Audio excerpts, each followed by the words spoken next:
Hello everyone, myself Shivangi Agarwal.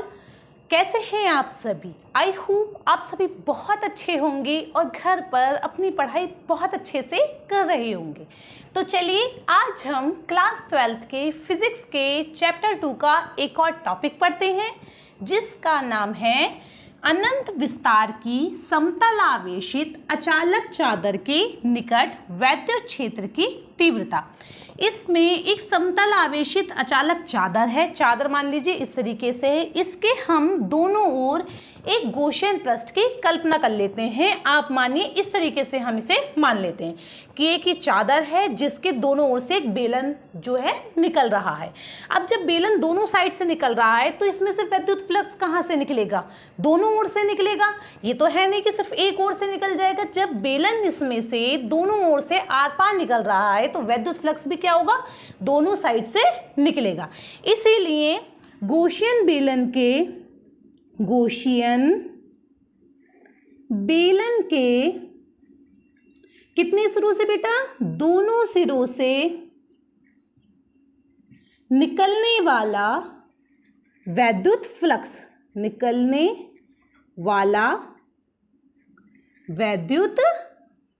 Flux, वैद्युत flux का क्या फॉर्मूला बताया था हमने कल? phi E is equals to E vector dot dA vector. phi E is equals to integral E vector dot dA vector. अब क्या हो रहा है? दोनों साइड से निकल रहा है, इस बिंदु P से भी और इस बिंदु P डैश से भी। तो क्या करेंगे? ये तो आ गया P का और अब हम किसका लिखेंगे? P डैश का। तो integral A E vector dot dA vector।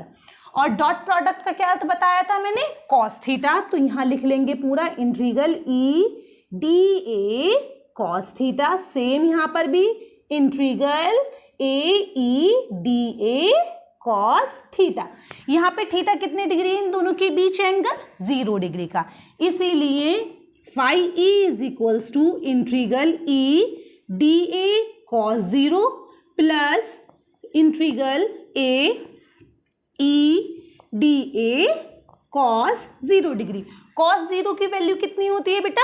1 होती है। तो ये कितना हो गया? यहाँ पर देखिए integral A E dA plus इसका भी cos 0 की value same 1 integral A E dA। इन दोनों को जोड़ लेंगे तो कितना हो जाएगा? 2। अब हम इनका पहले इंटीग्रल खोल लेते हैं। इंटीग्रल खोलेंगे तो E कहाँ आ जाएगा? बाहर कांस्टेंट है और dA का क्या हो जाएगा? A हो जाएगा। तो इसे स्ट्रेट लिख लेते हैं EA प्लस EA। तो दोनों मिलकर कितना हो जाएगा? phi E is equals to 2EA। Equation number 1। अभी हमने क्या पढ़ रखी थी? गॉस की प्रमेय। तो वो ही हम यहाँ पर लगा देंगे। गॉस की प्रमेय से गॉस की प्रमेय क्या पढ़ी थी हमने? phi E is equals to Q upon epsilon not. But यहाँ पे क्या होगा? हम इसमें लगाएंगे पृष्ठ आवेश घनत्व। क्या होता है पृष्ठ आवेश घनत्व? बट पृष्ठ आवेश घनत्व सिग्मा इज इक्वल्स टू होता है Q अपॉन A।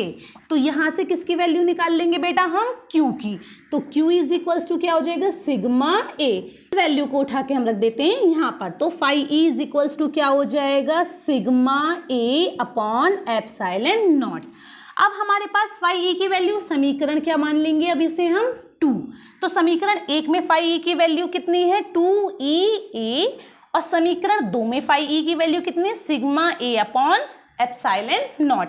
देखो ये भी phi E की वैल्यू है और ये भी phi E की वैल्यू है। तो हम इन दोनों को क्या कर देंगे? बराबर कर देंगे।